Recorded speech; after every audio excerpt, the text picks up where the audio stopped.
Do you wonder if others are dealing with the same project management challenges as you? Not sure where to turn for guidance and leadership? Office hours are in session as we discuss project management and PMOs with global leaders, hearing their story and learning their secrets to success. Our goal is to empower you and help you elevate your PMO and project management career to new heights. Welcome back to Project Management Office Hours with your host, PMO Joe. Welcome, everyone, to Project Management Office Hours. We're the #1 live project management radio show in the U.S., broadcasting to you from the Phoenix Business Radio X studios, and we're in Tempe, Arizona. I'm your host, PMO Joe, and for the next hour, we'll be talking project management, Curvebenders, and a whole bunch of other different topics with our special guests. Before we get into the show, just want to mention today is one of my favorite days of the year. No, not because it's April Fool's Day, but it's opening day of Major League Baseball season. How exciting is that? Unfortunately, as a Boston Red Sox fan, their game was postponed today. That could be the way their whole season will go. But it's nonetheless exciting to see the sport that I grew up playing as a child and had dreamed that one day I'd be a Major League Baseball player. Unfortunately, didn't quite make it, but here I am as a fan of that. So hope everybody gets a great opportunity to root for their favorite team this year and maybe actually get out into the stands and see some baseball in person. Also excited to announce that the PMO Leader, the new global community website, is in the middle of our launch week, and we're having a bit of a party all week. And we're going to culminate that tomorrow with a live Q&A panel discussion at 12 o'clock noon Arizona time. Members on that panel include Peter Taylor, who is PMO Influencer of the Year last year, Marissa Silva, the Lucky PM, Fatima Abuchi, who is the Australia PMO Leader of the Year last year, Eileen Roden, who is one of the co-founders of House of PMO, and myself. So getting the five of us together, I have no idea how that's going to go. But it certainly will be fun and entertaining. So encourage all of you to go out to thepmoleader.com to register for that event. And as part of launch week, we've been doing random giveaways for some goods and services that have been donated by members within the PMO Leader community. And right before we went on air, I did a couple of random items.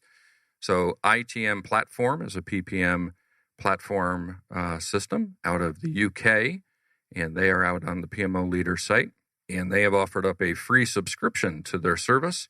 And Gabriella Papp, you are the winner of that. So Gabriella, if you're winning, congratulations. If not, we'll be in touch after the show.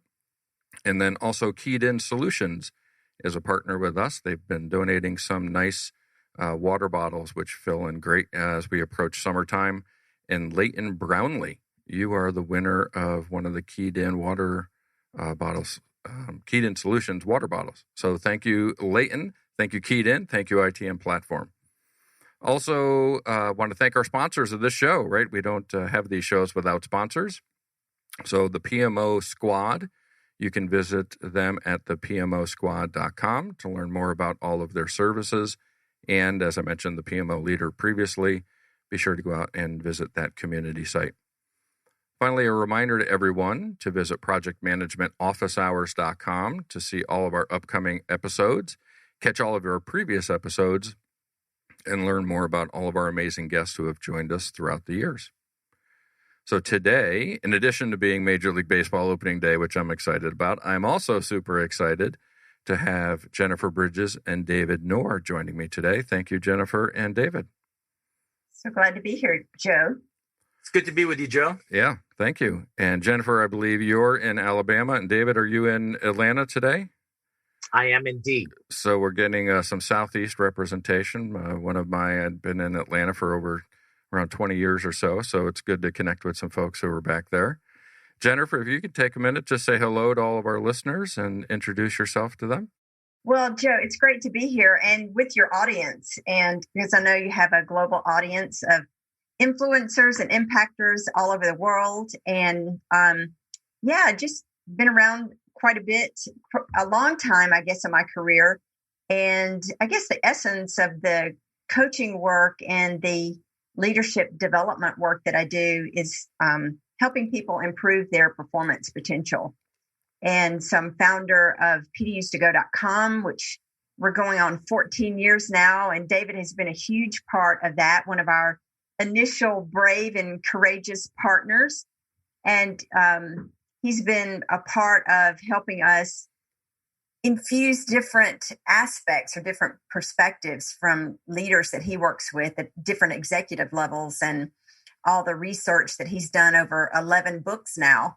And so he's continued to develop courses and give webinars and live events for us. So yeah, I guess one of the main things that I think David and I both look to do is influence, impact, and inspire the future of project management. So with that, I'm going to hand that over to David and let him, I guess, tell a little bit about himself too.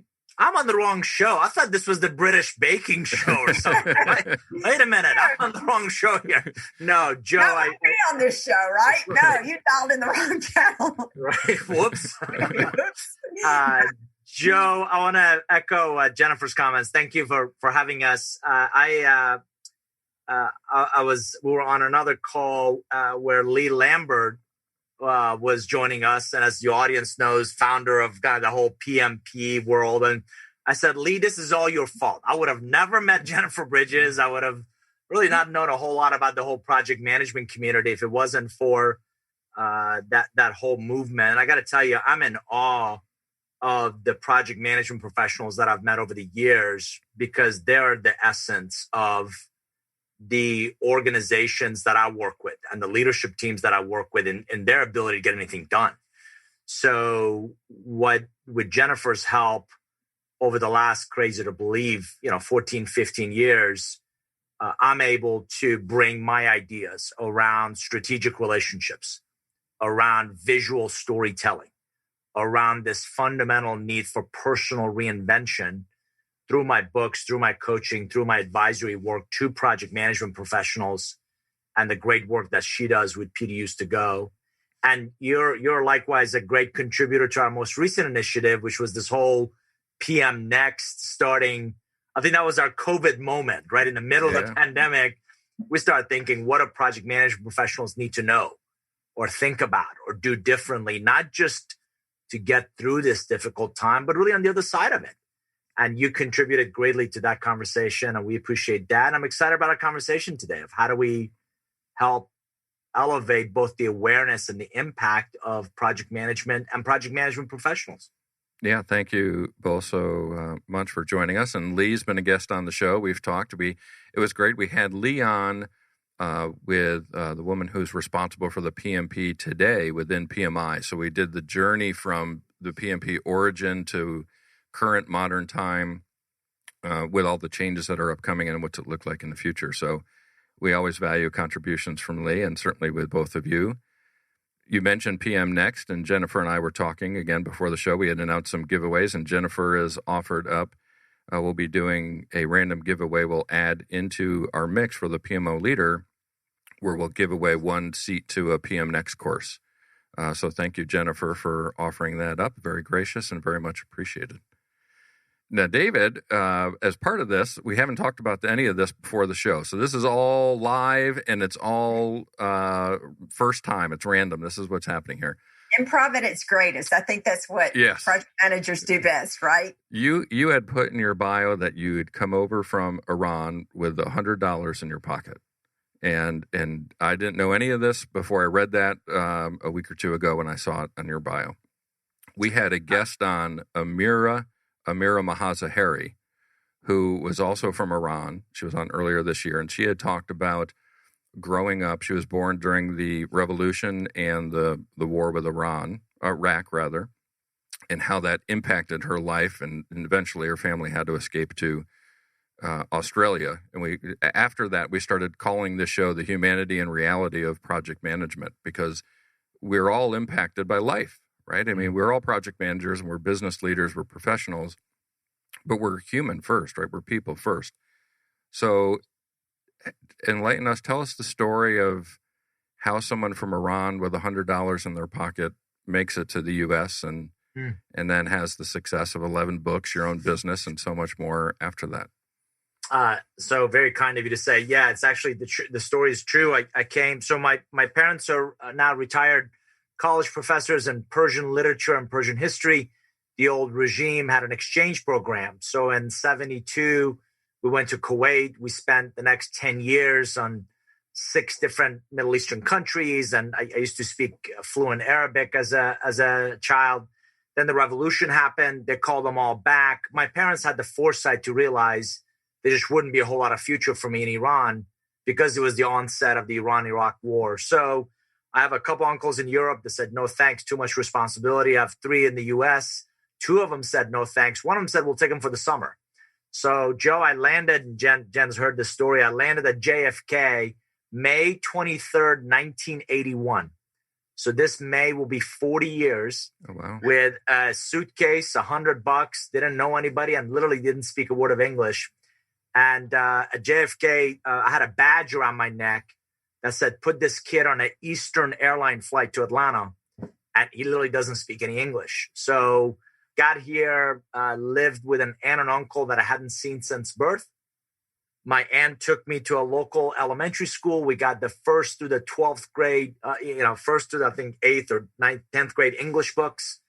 And I had tutors for better part of 2 years. English, believe it or not, some of your audience may recognize is one of the most difficult languages to learn because of all the exceptions. To date, I don't know what a dangling participle is, but if it's dangling, is there a reason we can't fix it? Because I've got access to a Home Depot, right? We can just go buy the material we need, right? So, but I came here. I finished school here. I got my Eagle Scout here. And I got to tell you, I despite the bad rap that immigrants may get, number one, I've looked around. There's not too many Native Americans walking around, right? So we're all immigrants in some shape, form. Number two, this is still the greatest country on the planet. This is still, with all of our challenges, with all of our, and I'm not going to deny, we've got race challenges, we've got income inequality, we've got a lot of challenges, but it's still the country that the rest of the world wants to come visit, the country that they want to come live in, the country where they want to come and get an incredible education, and the American dream of come and abide the law, come legally, come pay your taxes, come get an education, come, stand up on your own 2 feet and really earn a living. It's still alive here. And I'm the poster child of that opportunity. So grew up here, grad school here. Early part of my career was technology, sales, and sales management. The second phase, for your audience, I'm actually 95 years old. I look fabulous for 95. Second phase of my career was really technology for consulting and private equity. And for the last 19 years, I've had my own practice of advisory, education, coaching, and speaking. And making an impact, right? That's learning from all of our past experiences and how we can make an impact. And speaking of making an impact, you mentioned PM Next. Jennifer, where did that come from, right? I mean, David gave a little bit of the backstory on that, but how did that come to fruition? And it's certainly a collection of a lot of people that were involved. And tell us more about PM Next and what that's all about. Yeah, so that literally came last year in the throes of the pandemic. David does some work. We do some client work together. And so we were talking about some things, and all of a sudden things started changing, upon the lockdown, and projects started canceling. And I think he was advising his clients, and then I was coaching mine. And we both saw common themes of what people were struggling with. And so we started trying to answer and help people solve problems about what was happening. So we were grateful and resourceful to have people in our networks like you and so many of the people we pulled together in PM Next. And they all, threw their hands up and said, how can I help? And so that's how we pulled that together. And we started looking at some of the things people were struggling with, some of the competencies that people needed. And that's where we were able to pull people in who had, specific expertise to bring that. And we pulled together learning sprints. Our production team jumped in, and David, and we pulled together just an amazing program. We've had a lot of a lot of great feedback from it. And I think it was so successful because not only, do the partners we brought in, but the literal people who were struggling with the problems. So they were able to provide the input into the content and how we designed the program. So I think David may want to add some more to that as well. Yeah, Jen, and I got to tell you, kudos to Jennifer and the whole PD Used to Go Joe production team, because I felt like, I was engaging the content presenters and just getting what's in their heads and their experiences on video. Jennifer and her whole team took over and really produced some 60 hours of just great content and reflection and exercises and how to really implement the ideas. And Joe, I got to tell you, one of the challenges that I see in the project management community is everybody knows there's, rungs in the ladder, and you got to start with rung 1 and work your way up. And that's great. What I see in the market is more of a lattice where it's not those rungs of the ladder. And you're getting people that have, they've heard of project management, not leading project teams, right? So they're coming from the business side, or they're coming from, running a P&L or a different environment, and they don't speak project management. So one of the things Jennifer and I talked about was I thought it was critical to bring insights and real hands-on experience like yours, like Lee Lambert's, like several others that Jennifer kind of knew through this community together, as well as people that I think the audience had never heard of. You may have never heard of Peter Bregman, but the guy's an expert on emotional courage. You may have never heard of Charlie Pepparelli, but the guy's been a startup and an investor for a whole bunch of years. So bringing different perspectives of leadership and strategy and visual storytelling. And, I had to do a few, not had to as in like Jennifer put a gun to my head, but I was excited to do it and contribute to the series as well, not just kind of host the, others. So I think the combination of great practices both within the community as well as insights from outside of it really made the content fresh and interesting and different than what a lot of project management professionals may have heard in the past. And it's noontime out here, and I hear Charlie Pepparelli, and it makes me think he's making pizzas, right? It's a great pizza name, right? It is. You would be delighted to hear his Italian, so it fits. Now, you mentioned this started up during COVID, and COVID's been a struggle for a lot of people, and both professionally and personally. And we always, with circles, when I get together and talk about friends, one of the questions is, hey, do you know anybody who's been impacted by this? While there's been tremendous amount of loss, it's still a small percentage in the population. So oftentimes nobody has been impacted by that. But Jennifer, I know that's not quite the story with you. And we had talked about this, and you're certainly okay talking about your story and how you've been impacted by this. Do you mind sharing that with the listeners? Yeah. So I guess to back up a little bit.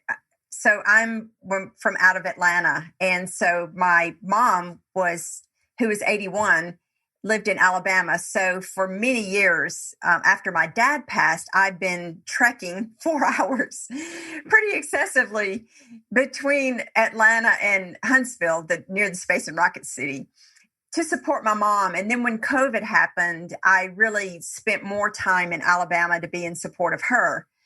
So just very protective of everything I did, just making sure, she was taken care of, but we watched, who came in, where I went, and complying. I'm a big compliance person. So anyway, so we made it through almost the full year. And unfortunately, she was impacted by COVID and passed away February 5th, very suddenly. And it just really made me realize, just us as leaders, we lead teams, not only my internal team, support of PD Used to Go and other things I do, but other teams that we support. Really made me think of brought real clear awareness to our team members, people I work with, and just having compassion about what people are going through behind the scenes. Because I would say, the people who are closest with me, David and I work closely together. He knew, but the other people I, support thousands of other people probably really didn't realize what was going on behind the scenes. So I think my lesson of that is just having more compassion with the people on my team, the people I work with, because I may not know exactly what's going on behind the scenes of that. And then now through the passing, through any loss, you go through grieving and the loss. So, there's that we have to remember what's important. Like, so when we're really driving like a milestone or a deadline, really stop and think, okay, what, is anybody going to die if we miss that milestone? Like, do I need to? So it's a balancing act for us as leaders to really think about and how to nurture our teams and ourselves. Well, and certainly sorry for your loss and how it's impacted you, but bringing awareness to that, I think, is helpful for all of us because we're working remote, right? So we don't get to interact the same way with our fellow coworkers or leaders as we did in the past.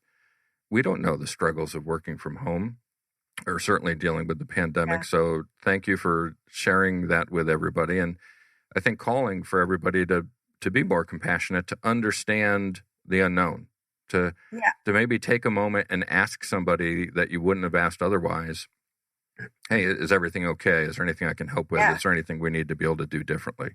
If I could add on to that, is like one of the sessions, Erin Thorpe does a great, her focus is on the empathetic leader.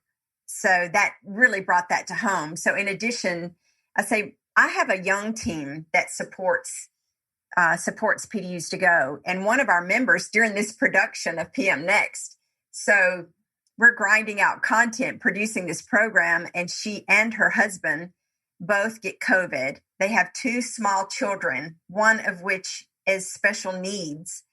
And they're keeping their kids at home. And it just was a very stressful time, not only for her and her small family, but my entire team, is a young team with children and having to deal with, are they in school today? Are they back home today? Are we having to learn how to teach our children math or, what are we doing today? So I think really this past year has helped us think about how we're doing work on multiple levels. Yeah, there's certainly an understanding of the work-life balance maybe has more meaning. And David, work-life balance, work-life blending, those are two themes that you talk about in your new book. How do we differentiate between those two? Yeah. So by the way, very quickly, I met Mama Bridges and she was awesome. She was just a cool lady and a lot of what Jennifer is about and her kindness and her heart, I think, comes from Mama Bridges. So may she rest in peace. Thank you, David. So Joe, for a long time, I've believed work-life balance is a fallacy and it's a struggle because I don't know about you. I've been on vacations and I'm thinking about the work that's piling up. And I've been at work and I'm thinking I really want to go be with the family, right? So it's just this tug of war that just pulls at all of us, right? And again, I'm sure your listeners don't do this, but we've all been on vacation where we see the guy, poolside with his laptop, right? So I just think that struggle between what I call our professional obligations and our personal aspirations is a struggle. So what I've tried to practice for almost 20 years now, and you're right, I wrote the entire, I think, first chapter in Curvebenders about work-life blending, which is how do you find ways to integrate what you feel like you have to do or what you want to do professionally with where you rather be, right? And how do and Jennifer knows this, and I want to give your audience a couple examples. I ride motorcycles. And I got to tell you, I could have the worst day. I get on a bike, I go 2 miles, and it just all melts away, right? Yeah. By the way, remind me to remind me to tell a story of Punch It when it comes to Jennifer Bridges, right? Joe, that's the story you and your audience are going to want to hear. There's a David version and a Jennifer version of this. Right. So I ride motorcycles. So once a year, at least, I try to go on long extended trips. We're talking week to 10 days. So several years ago, I rode the entire Route 66 from Chicago to Santa Monica Pier. It's like 4,000 miles. Pre-pandemic, I rode 10 days in Tuscany, where I flew to Milan, rented a bike, and we rode around for 10 days. So I love doing that. But you know what? I'm a realist, and there's still business I got to take care of and clients and things I got to do. So I take my laptop, put it in the trunk, and I'll check emails at nights. So I integrate what I want to do with some of the things I need to do. So years ago, I became very protective of my weekends. So I try not to work on weekends. So by the same token, if I want to leave on 4 o'clock on a Monday afternoon to go watch my kid play lacrosse, that's where I'm at. And I'll make up for it on weekends with some of the things I need to do, right? So stop with the friction of work life trying to create this artificial balance and really figure out how to integrate that really cool, interesting part of you that we don't bring to work, or we didn't before this work from home approach, right? Love having lunch when I can with the family. Love taking the dogs for a walk. I'll do the work after the kids go to bed, right? So as long as the work gets done, I think this pandemic has taught us, as Jennifer mentioned, what's really important. And none of us want to leave with regret, right? I wish I could have spent more time with loved ones, or I wish I'd taken more vacations, or, didn't kill myself over that project deadline. Because you know what? It's okay. It's important. But don't lose perspective, in essence. Yeah, and I think it's become a bigger challenge because we're all working from home.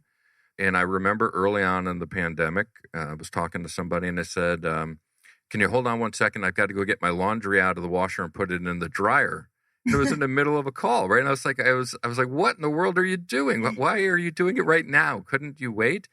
And then I recognized, so listen, everything's different.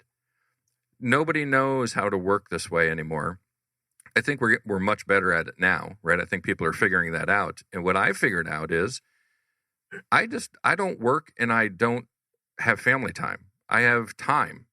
There's moments during traditional work hours where I'm doing family things, and there's things during traditional family time that I'm doing work things. But to me, it's just time now. I no longer split between the two, right? It's just, how do I utilize it to get what I need to get done in order to make my team and others successful, right? I mean, I think that's what you're saying, right? Absolutely. Just to build on that, Jennifer and I both also have a mentor, a guy named Alan Weiss. And years ago, we went up to his consulting college, and Alan is famous for this. And he talks a lot about, you don't have a personal life, exactly what you're saying. You don't have a personal life and work life. You have one life. So during the summer, Alan doesn't work on Fridays. He's by his pool, by 2 o'clock in the afternoon.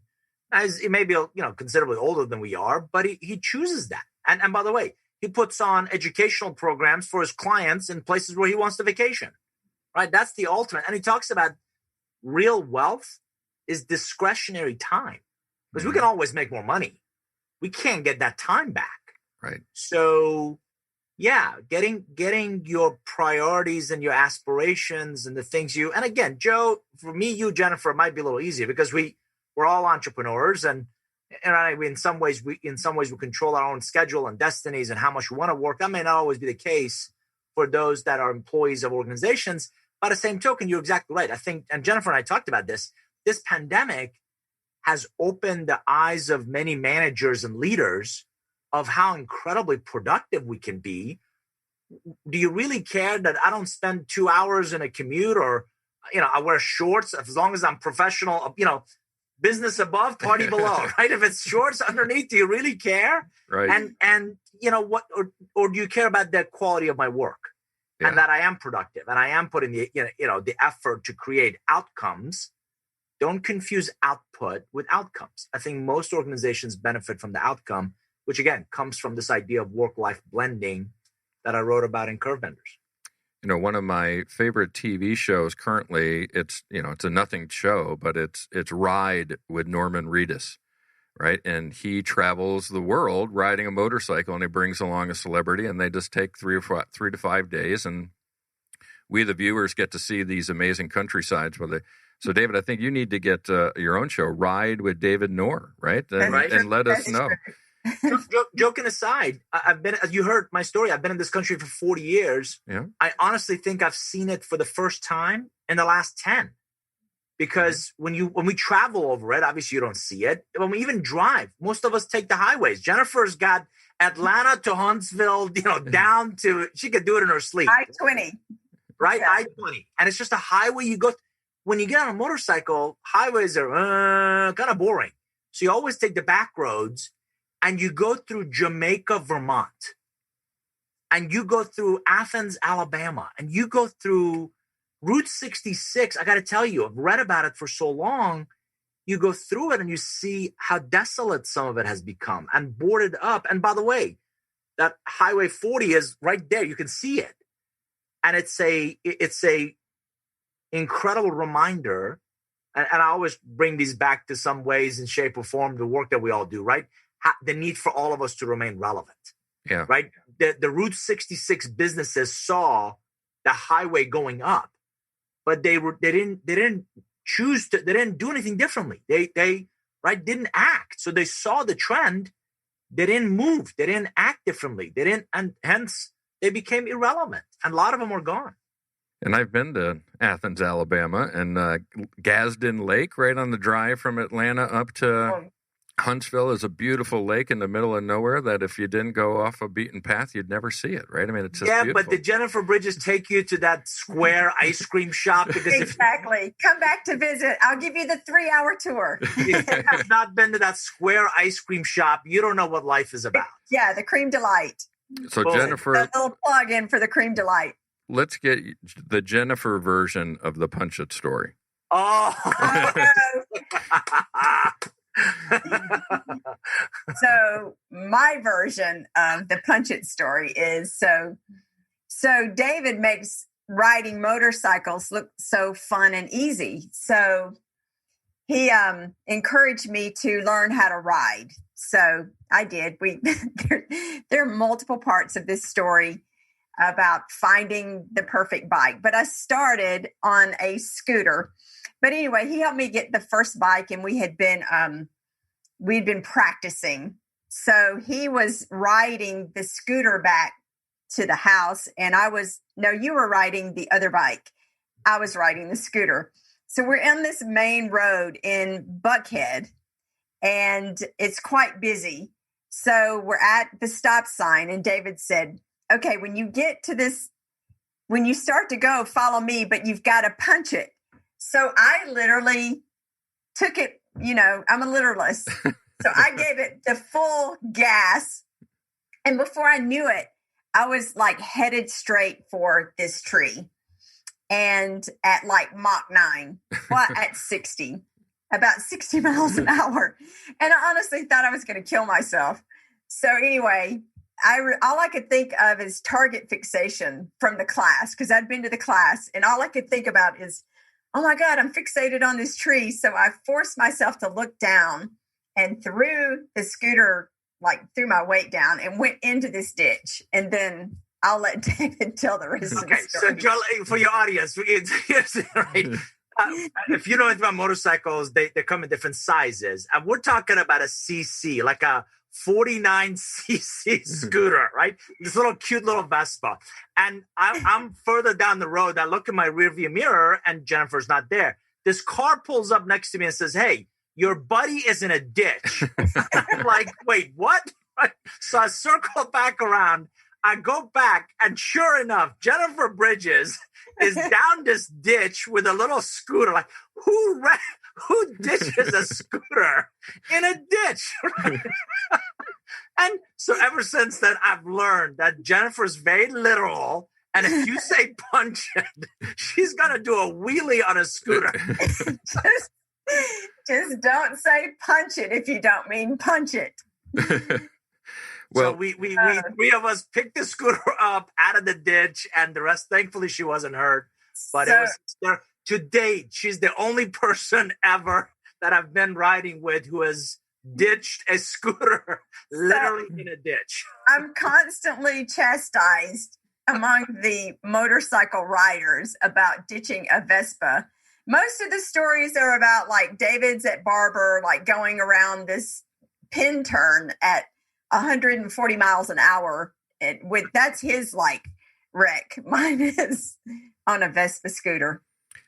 Well, for the 25 plus million viewers of your whiteboard sessions all over the internet, next time you're taking a course, just when things are struggling on the course and you're trying to grasp that concept, just remember Jennifer Bridges in the ditch on her Vespa, on her motorcycle story. But I had all my gear on though. It was very, Yeah, you weren't hurt, so that's helmet, what counts. Pads, gloves.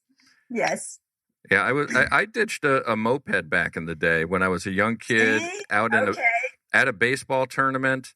We were staying at host families' homes, and we had snuck out, a bunch of us we were, I think, 13 years old, snuck out on mopeds and hit some loose gravel, ditched it. My whole side of my body is all tore up, and this is during the middle of a baseball tournament. Right, so I have to go out and pitch the next day with, road rash on the entire side of my body. So I feel your pain, Jennifer. Yes. I've been there. I've ditched one before too. See there, I'm not the only one. No, Joe's in my club. Absolutely. Joking aside, they can get away from you, and thankfully, as Jennifer mentioned, I'm a big believer. I do this with my kids as well. All the gear, all the time. So helmet, jacket, even when it's hot in Atlanta, helmet, jacket, gloves, boots. And all that stuff. My kids and I wear airbags now. So there's literally a vest you wear that is attaches to the bike. And if you get separated, the whole thing becomes an airbag. And mine has gone off 4 times. And thankfully, knock on wood, I've walked away from all 4. So, but it can get away from you. And I like giving Jennifer grief. But it was a fun story to tell.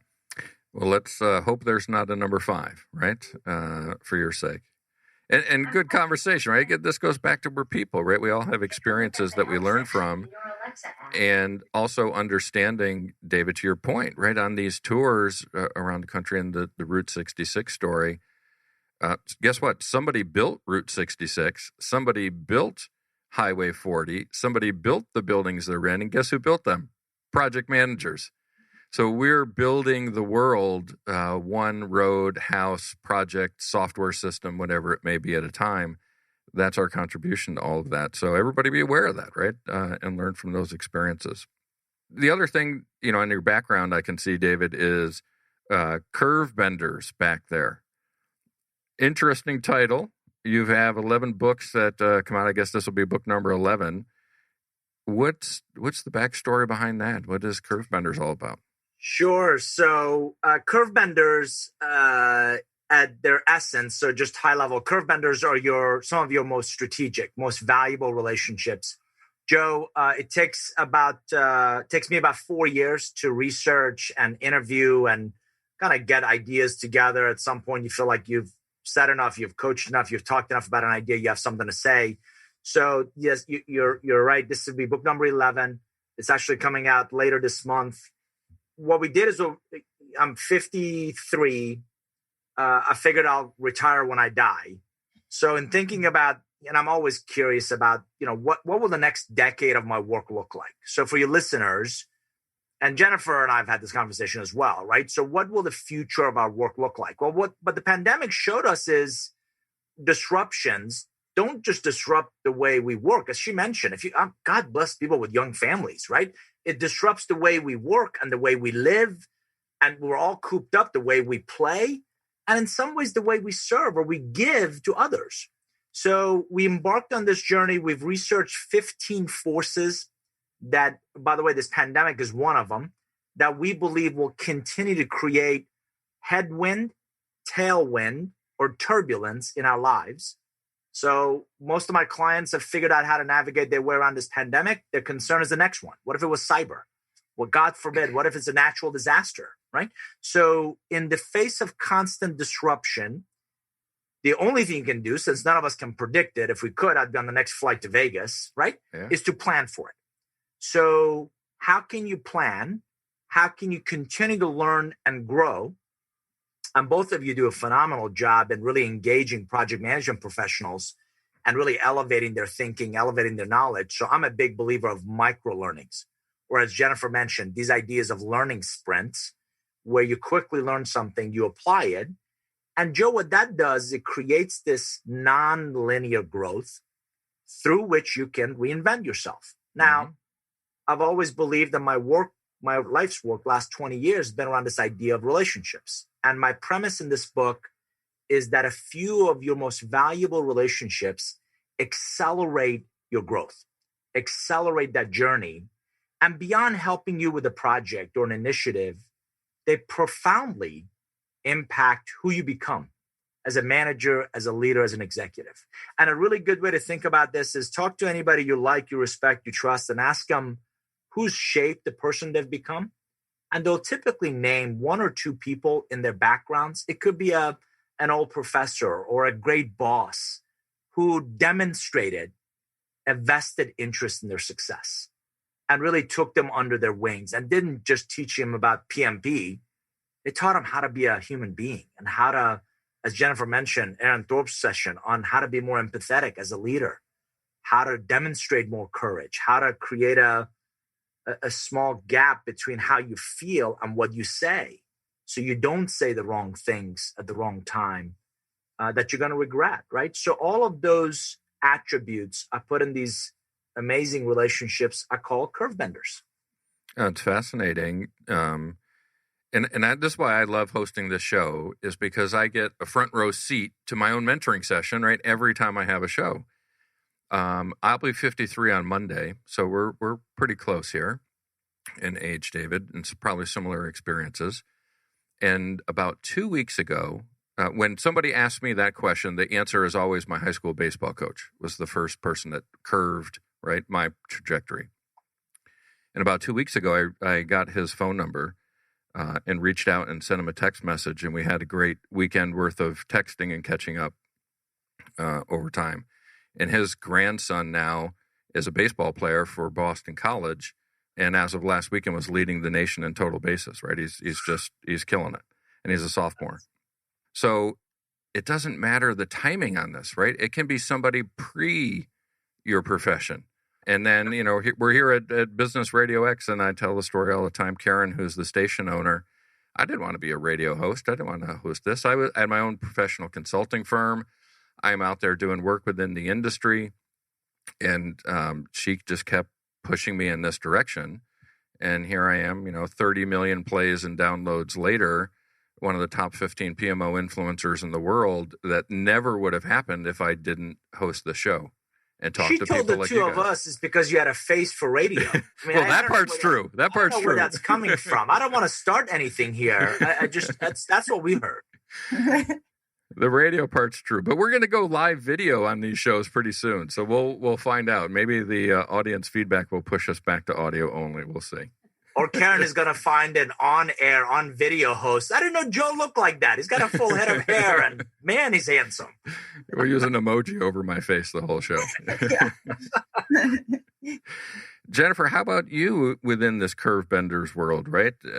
Obviously, David's written the book, but you guys work closely together, and you've had a successful career along your journey. Has there been people who've been Curvebenders for you? Absolutely. I mean, again, back to your point of early on, I think some of my initial Curvebenders were in school.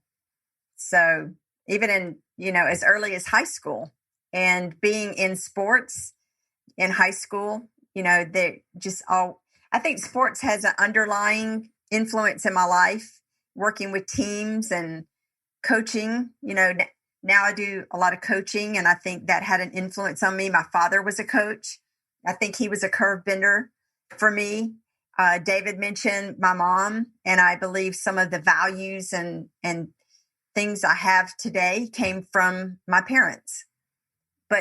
And then for sure, along the way in my corporate life, there have been curvebenders. So I love the idea, and I love the David highlighting it as part of the book so that we can be aware that number one, that people have been influences on us.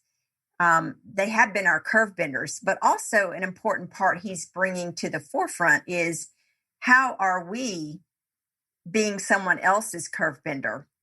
How are we helping someone else along the way? And I know when I started corporate out of college, the environment was very supportive, very mentorship with me coming out of college with the people who I worked with.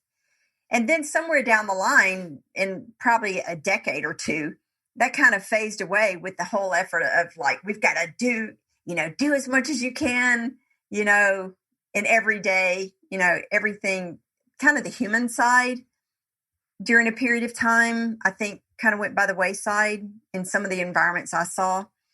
So I think it's bringing more awareness and intentional for us as leaders, like in our leadership roles. How can we be curve benders for the people on our team?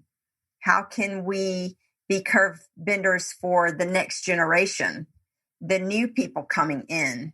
So that's a great perspective. And interesting, we both mentioned back to high school time and coaches and the influence on our life. And we're all coaches to a certain extent on this call. But when we're young, coaching drives us, right? It helps shape us. When we become adults, we think, oh, people who are going for coaching is for people who need help, right? Yeah. Why do we have that negative connotation? Professional coaching should be more common, don't you think? Just because you turn 25 doesn't mean you understand everything, right? I know I still have mentors to this day that I'm learning from. And I think coaching in the professional sense is the biggest opportunity that we can all take advantage of to accelerate our growth, to be around a coach. Yeah, just a data point for you and your audience. You both brought up coaches in your adolescent years. I think the best coaches in those formative years teach us more than just about the sport. Mm-hmm.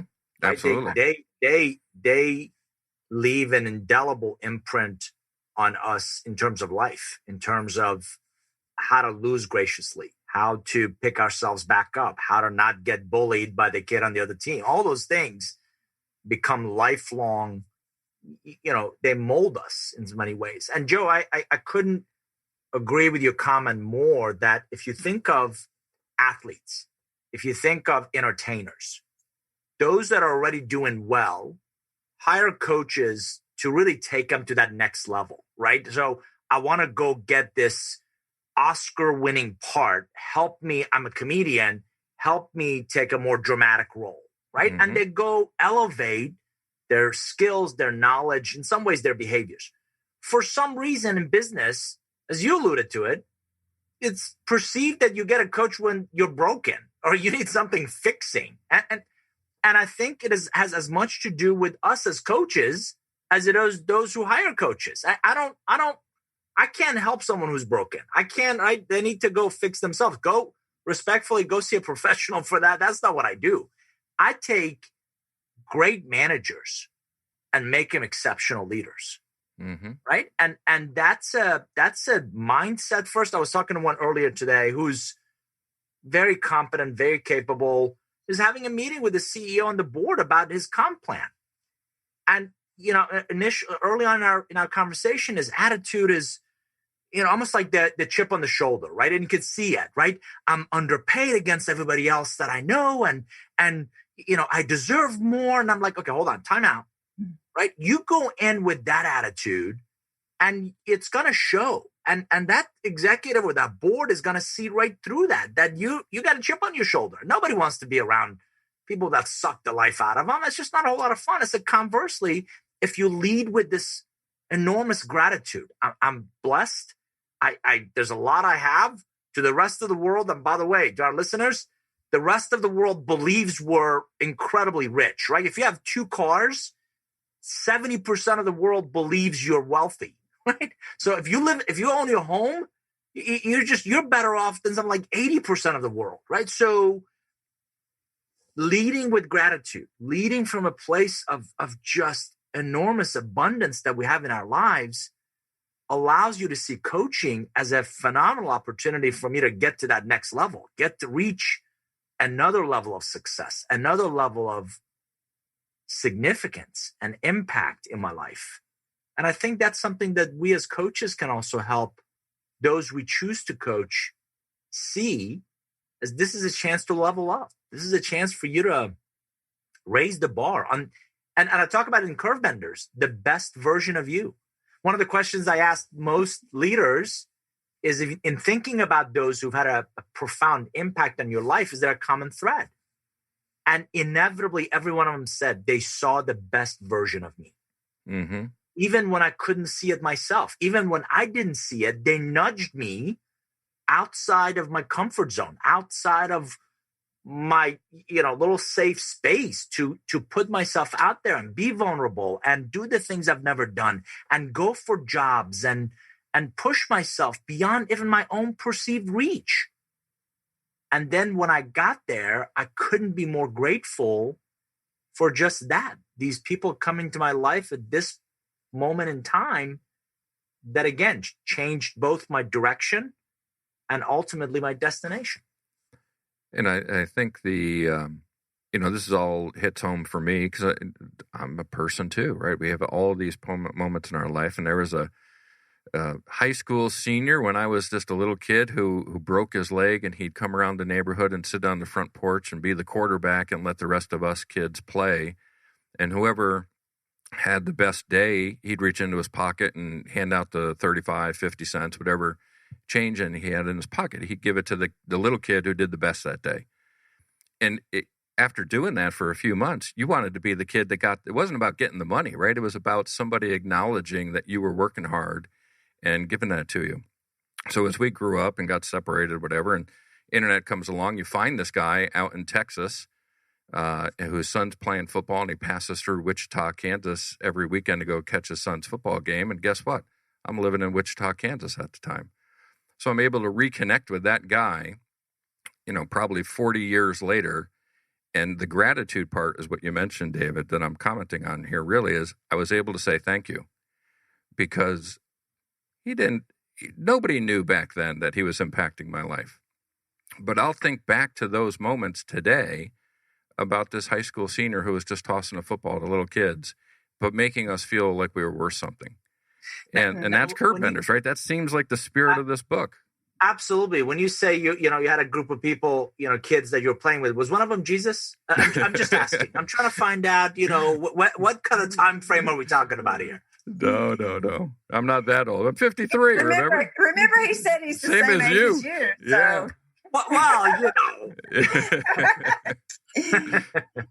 No, Joe, you're exactly right.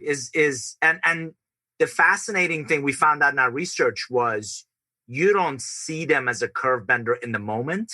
Right. It actually, and interestingly enough, we fight them. Whether it's as teenagers, those coaches, or great bosses, or people that push us, we fight them. There's no way she can be right? Or he's crazy. And it's actually after the fact that we either have one of those V8 aha moments or it dawns on us, I would have to be the dumbest person on the face of this planet not to listen to her, because what she's demonstrating is a vested interest in my success. What he's saying, I may not agree with. I may not fully understand today, but I believe that person, and this can't be told. You can't be told this, right? Right. They demonstrated a vested interest in your success, a vested interest in that best version of you, which going back full circle, Jennifer brought it up. It's exactly right. When I often say these people profoundly impact you, everybody wants to know, okay, where are they? Who are they? How do I find them? Where do I meet them? Would they hang out in the mall? Where can I go find these people, right? And a more profound question is, as Jennifer asked, how do we become curve benders in the lives of others, right? Who can project management professionals, who are your listeners, take under their wings and really teach them not just about the latest PMP method, agile, waterfall, God bless you guys, right? That's all great. It's important. I don't want to take anything away from that. But how do we teach that next generation of project management professionals to demonstrate more empathy, to listen louder, to show up with an unparalleled work ethic, to all the things that the coaches drove into us at such a young age, I think we could dramatically benefit from A, updating, B, bringing into our work environments, into our professional relationships. Yeah, and that's ultimately, that's again why we do the show, right? Is to bring that and have Ruth Pierce come on and talk about that. Have Carol Osterwheel come on, Barbara Troutline, and others that we've had on the show who talk about the humanity, right? The fight or flight moment. And as a project manager, which are you going to choose? And how does your brain react to that? And I'm with you. I can't wait to read the book. You had mentioned that it's coming out later this month. Are we able to get an advance registration or sign up for it? How do we get access to it? Yes.